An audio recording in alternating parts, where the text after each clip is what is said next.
India is a vast country with people of different class, creed and cultures residing on its land. This sheer variety tells us the story of unity and solidarity that the country stands up for.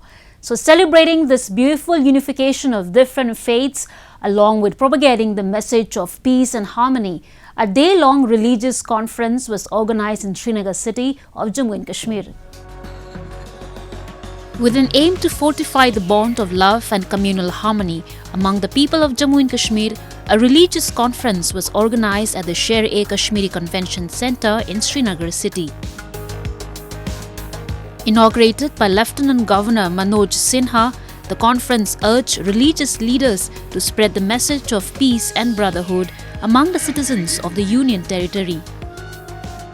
The Lieutenant Governor highlighted that Jammu and Kashmir is an ocean of spirituality and multicultural harmony has always been one of the key features of the territory. ये अध्यात्म का भी समुंदर है, मैं कहूँगा तो गलत बात नहीं होगी। यहाँ की जमीन सदियों से मुझे लगता है कि सूफी दर्शन के लिए, सैविज्म के लिए, बौद्धिज्म के लिए तथा मानवतावाद एवं सहिष्णुता की मिलीजुली संस्कृति के लिए ये पहचान जम्मू कश्मीर की रही है। सभी धर्मों के बीच, विभिन्न आस्थाओं के बीच एक ऐसा तारतम्य हमेशा बना रहा है यहाँ कि प्रेम के अतिरिक्त आध्यात्म का ही दर्शन जम्मू कश्मीर में होता रहा है।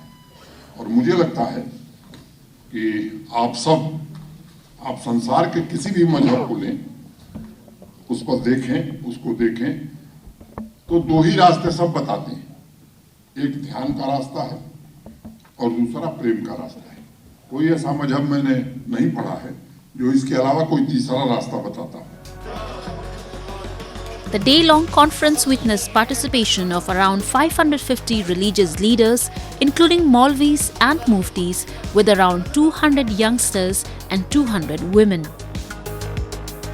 Representatives also discussed about the role of religion in the betterment of society and how it can build strong connection among people of different faiths. मैं समझ पीस एंड प्रॉस्पेरिटी का कि कैसे एक नया कश्मीर बनाया जाए, नया जम्मू कश्मीर बने। इसीलिए कश्मीर, जम्मू कश्मीर के सभी तबके, सभी बैकग्राउंड के लोग एक साथ एक प्लेटफॉर्म पे आए हैं ताकि उस पर विचार विमर्श किया जा सके और उस कदमों पे उस दिशा में आगे बढ़ा जाए। मकसद सिर्फ हमारा अमन होता है, हम अमन के सिवा कोई मकसद चाहते ही नहीं है। एक अमन का पैगाम है जिसे आम करना है और अमन का पैगाम देना। हम चाहते हैं कि कश्मीर जिस तरीके से सोने की चिड़िया थी वैसे ही रहे और अमन कायम रहे। Events like these not only spread a message of religious coexistence but also pave a way for building a peaceful and harmonious society.